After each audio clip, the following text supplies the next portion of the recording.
વડોદરાની સાવલી નગરપાલિકા ward number 3 માં રાજકીય પલટો જોવા મળ્યો। કોંગ્રેસ ઉમેદવાર ગૌરાંગ ભાટિયાનું ફોર્મ રદ થયું।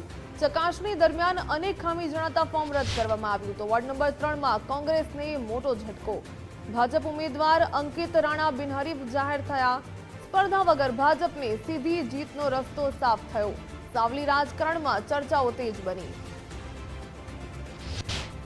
પાયાના કાર્યકર્તાઓ થકી મને પાર્ટી તરફથી જે ઉમેદવાર જાહેર કરવામાં આવ્યો હતો અને ઉમેદવાર તરીકે મેં મારું ઉમેદવાર નામાંકન પત્ર પણ સરકારી ઓફિસની અંદર જમા કરાયેલું હતું। ત્યારબાદ ઉમેદવારી અને વાંધા આપવાનો થતો હોય તો અમારી સામેના ઉમેદવાર સામે અમને લાગતું હતું કે એમની આ કલમોની જોગવાઈ હેઠળ એમનું ફોર્મ રદ થાય એમ છે। એટલા માટે આજે અમે સવારે વાંધો રજૂ કર્યો હતો અને આજે અમારો વાંધો માન્ય રહ્યો છે અને મને Bharatiya Janata party ward number 3ના ઉમેદવાર બિનહરીફ તરીકે ચૂંટવા બદલ હું તમામ અધિકારીગણ શ્રી, મારા ભારતીય જનતા પાર્ટીના તમામ હોદ્દેદારો શ્રી, આપ સૌનો હું દિલથી આભાર માનું છું।